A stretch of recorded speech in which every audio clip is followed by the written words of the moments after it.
মানুষগুলো কিতাবটা পেয়ে বলবে, এটা কেমন আশ্চর্যজনক কিতাব।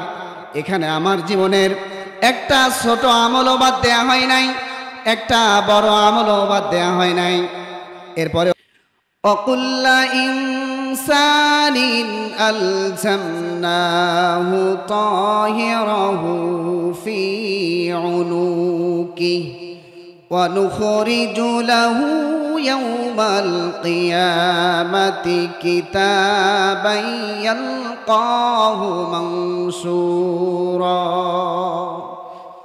আল্লাহ রাব্বুল আলামিন বলেন, প্রত্যেকটা মানুষের গিলিবা লগ্নে একটি করে কিতাব ঝুলিয়ে দেওয়া হবে, যা সে খোলা অবস্থায় পাবে।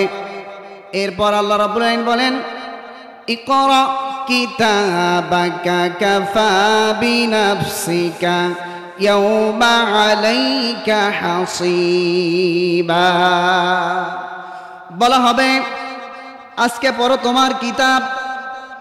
এই কিতাবে তোমার জীবনের সমস্ত কিছু লিখে দেওয়া থাকবে।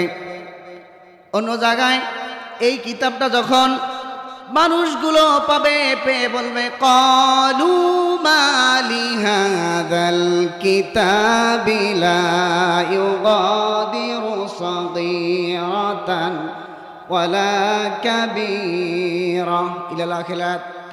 মানুষগুলো কিতাবটা পেয়ে বলবে, এটা কেমন আশ্চর্যজনক কিতাব। এখানে আমার জীবনের একটা ছোট আমলও বাদ দেয়া হয় নাই, একটা বড় আমলও বাদ দেয়া হয় নাই। এরপরে অন্য জায়গায় আল্লাহ বলেন, এই কিতাবটা পাওয়ার পরে এই কিতাবে মানুষের প্রত্যেকটা কথা পর্যন্ত রেকর্ড হয়ে থাকবে।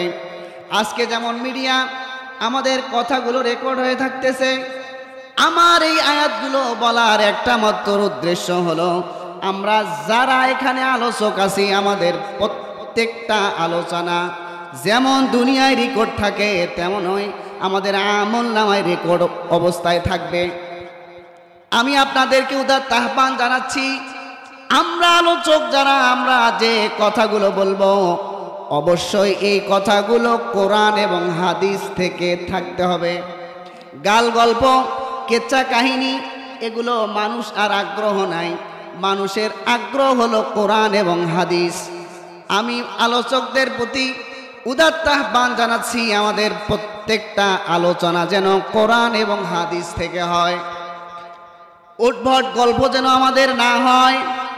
আর এখানে যারা আলোচক বিন্দু রয়েছে, মুরব্বী এবং প্রবীণ আলোচক যারা আছে, তাদেরকে উদাত্ত আহ্বান জানাবো, আমাদের আলোচনাগুলো আপনাদের সামনে যদি আসে, তাহলে অবশ্যই আমাদের যেখানে ভুল হবে এটা একটু ইন্ডিকেট করবেন এবং আমাদেরকে জানায় দিবেন, পরবর্তীতে ভুলগুলো যেন না হয়।